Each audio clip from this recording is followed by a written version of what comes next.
Did you know there are actually more bicycles at the bottom of Amsterdam's canals than people living in some towns?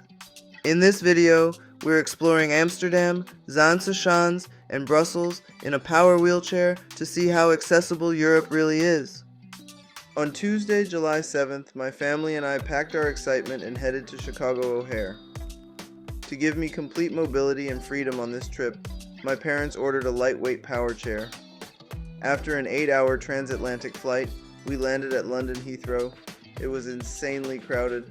I honestly thought I was going to get lost, but soon enough, we were on our final connection to Amsterdam. Amsterdam Central Station is directly beneath Schiphol Airport.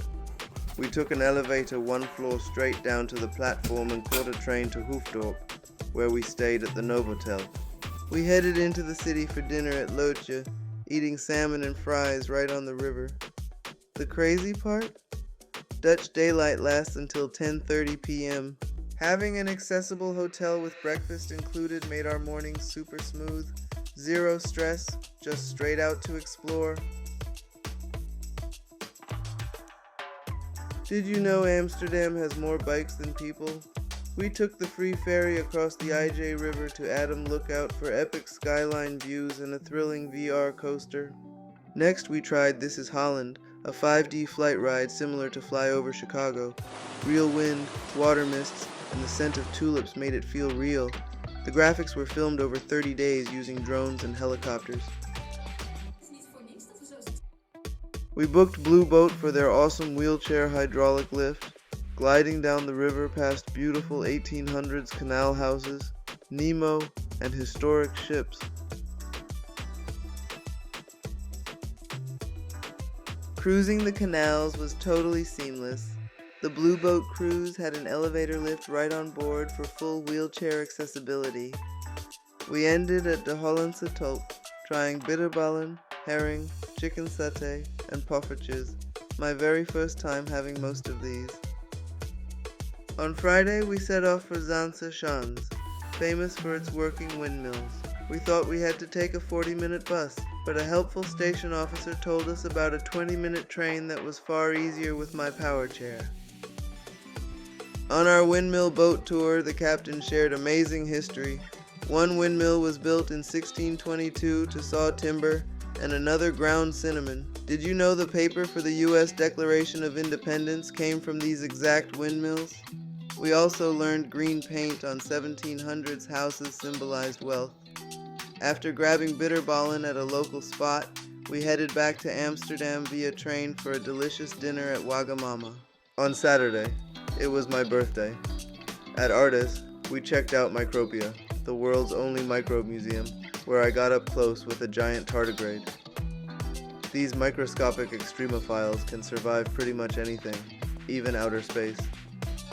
We planned to visit Groot Museum next, but their elevator was under maintenance, so we spent the rest of our time exploring the stunning Artis Zoo. Artis Zoo was insane. We saw massive Asian elephants, vibrant flamingos, a cheeky giraffe, cotton-top tamarins, ibexes, a vulture spreading its wings, a sleeping red panda, and even tiny dagus.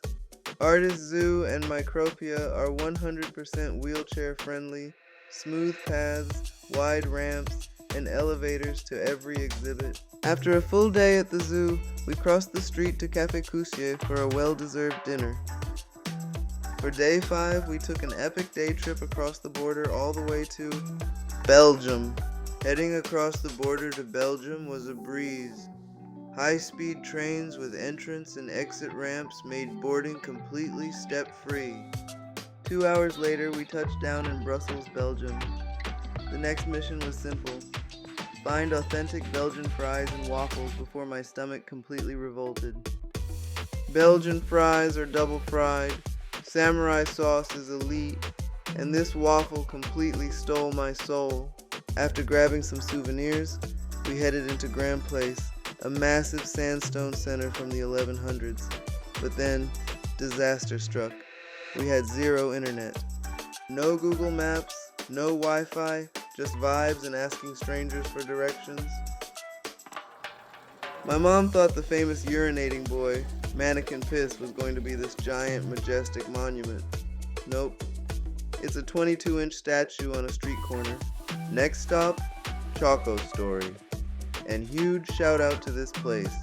They literally had a built-in VIP wheelchair lift. That is a 10 out of 10 flex. We glided past entire displays of 18th century fancy teacups and mannequins living their best life. But here are two major facts I learned. 1. Ivory Coast produces the most cocoa in the world. 2. The ancient Aztecs used to mix chocolate with blood.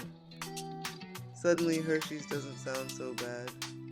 After Choco Story, we hopped in a cab with our driver Mohammed to check out the Royal Palace.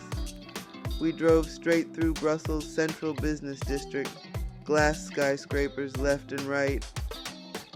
We saw the Royal Palace and drove another 20 minutes straight to the Atomium, which looks like a giant floating science experiment in the middle of the sky. Inside the Atomium, you get a full 360-degree view of Brussels, looking right down at Brussels and the shiny silver spheres. Right next door to the Atomium was Mini Europe, which is literally a miniature universe where you can speedrun an entire tour of Europe in like 30 minutes without ever leaving Belgium.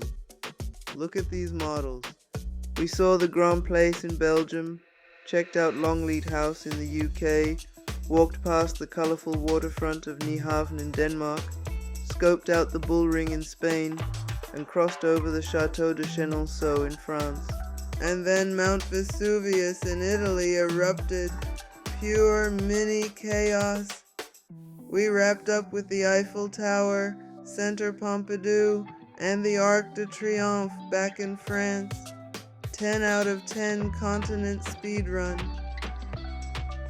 The real final boss of Belgium was every single attraction's bumpy cobblestone streets.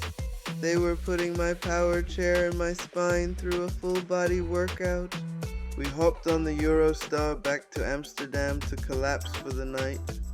Last full day in Amsterdam, and we kicked off the morning with a crisp 10-minute walk right along the canals to the NEMO Science Museum. Amsterdam canals are beautiful, but the local cyclists do not play around. A few minutes after walking into NEMO, we hit the ultimate attraction, a massive Rube Goldberg chain reaction machine. We're talking roller skates zipping down ramps, giant swinging balls, hypnotizing spinning targets, and a full live presenter keeping the hype alive. It was total, pure, organized chaos. After NEMO closed up, we hung out by the riverside to chill, talk, and soak in the evening views. But pretty soon, our stomachs started making louder noises than the Rube Goldberg machine. So we went to the waterfront bar and grill, and honestly, fire. They hooked us up with customized shrimp bitterballen and a slice of creamy Dutch apple pie that was pure elite status. It was time to leave Amsterdam. We caught our absolute last train ride from Central straight to the airport, flew all the way across the Atlantic to Philadelphia, and finally made it back home. All in all, this trip across the Netherlands and Belgium was an absolute dream, but traveling across Europe in a power wheelchair taught me something much bigger than just how to navigate cobblestones and airport terminals. Traveling the world is literally one of my most favorite things ever, and if this trip proved anything, it's that mobility challenges aren't going to stop us from exploring every corner of the planet. If you enjoyed the journey, smack that like button, subscribe to the channel, and comment down below where we should go next. If you like this and want to see my travel vlog to Australia, click here.